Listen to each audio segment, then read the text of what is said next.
When Salman Rushdie's Satanic Verses came out, it provoked a number of demonstrations throughout the world, some of them violent. Most of them, at least, the press of most of them was bad. You saw images of people burning books, calling for Rushdie's death, burning him in effigy, hanging him from nooses in effigy. And I said a couple of unpopular things at the time, which I actually believe to be true as well. First of all, apart from the death threats and the insinuations that he should be killed or punished, and of course the Iranian fatwa that he should be done away with, I said that the people who were peacefully demonstrating, if boisterously and angrily demonstrating and burning copies of his book, were doing what they have every right to do. They have the right to demonstrate and make their displeasure shown. And if nothing else, it lets people burn off steam and at least let people know how deeply the feeling towards this sort of thing goes. I also said that I thought that the demonstrations were ultimately self-defeating because of the blind rage that seemed to inform them. It just turns people off. When you see people torching a book, it inevitably conjures up images of a small town in Germany in the 1930s with a big pile of books and brown-shirted Nazis throwing torches on it and generally dancing around in glee. It's sending the wrong message. If you want to get your message out, what I said people should do was just have peaceful candlelight vigils saying, you have no idea, Mr. Rushdie, or perhaps Mr. Rushdie would have had some idea as an ex-Muslim, how offensive this is and how much you've hurt our feelings. I think the public would have listened to that. As it was, a wall went up and people just stopped listening. They just said, these people are all lunatics and freedom of speech, yada, yada, yada. It was a public relations disaster for a group for Muslims in general in attempting to get their message across to the world. I would say that the same thing happened yesterday in Toronto. The overwhelming majority of the people that were demonstrating for causes that, in my opinion, deserve attention. There are people out there demonstrating in favor of environmentalism, various political causes like freedom for Tibet or whatever. I don't really want to comment on any of these positions. I generally shy away from politics. But the message of these people is inevitably that we have an actual issue that we want solved and we're going somewhere with this, whereas the Black Bloc people, who actually stole all the headlines, didn't seem to be going anywhere. It just left a very bad taste in everyone's mouth. Their press is inevitably bad, and the reaction against them is inevitably one of complete revulsion. Now, interestingly enough, a lot of people have said, well, it's all a big conspiracy because the press is casting us in the worst possible light, this kind of thing. It's we have a legitimate grievance against the system, against globalization, against big corporations, whatever. But we inevitably get horrible press, and we're just our image is manipulated to the point where it all gets lost, and all you see is people with balaclavas throwing Molotov cocktails.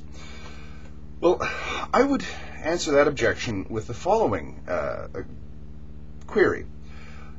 Why do you allow yourself to be repeatedly manipulated like this? Everyone knows exactly what's going to happen at one of these summits. Everyone has predicted what is going to take place. You'll have the normal demonstrators, and you'll have the Black Bloc doing its thing.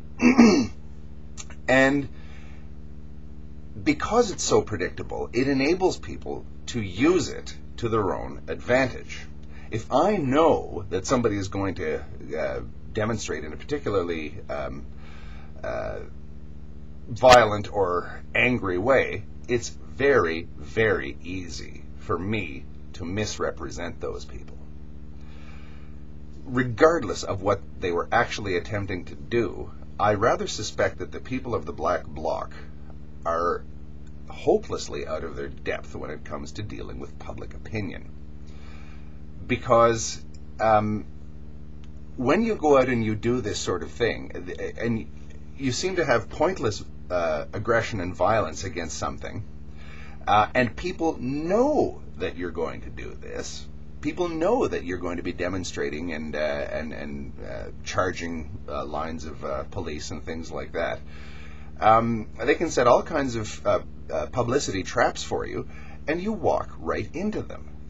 Like I say, it almost looks to me as though the people who are saying that that they're being infiltrated by the police, that the Black Bloc are actually infiltrated by the cops, provocateurs and that kind of thing, are not nearly paranoid enough, because they don't seem to grasp the fact that the very fact that they're demonstrating and the way that they're demonstrating plays directly into the hands of those who would like to discredit the protest movement, the progressive movement in general.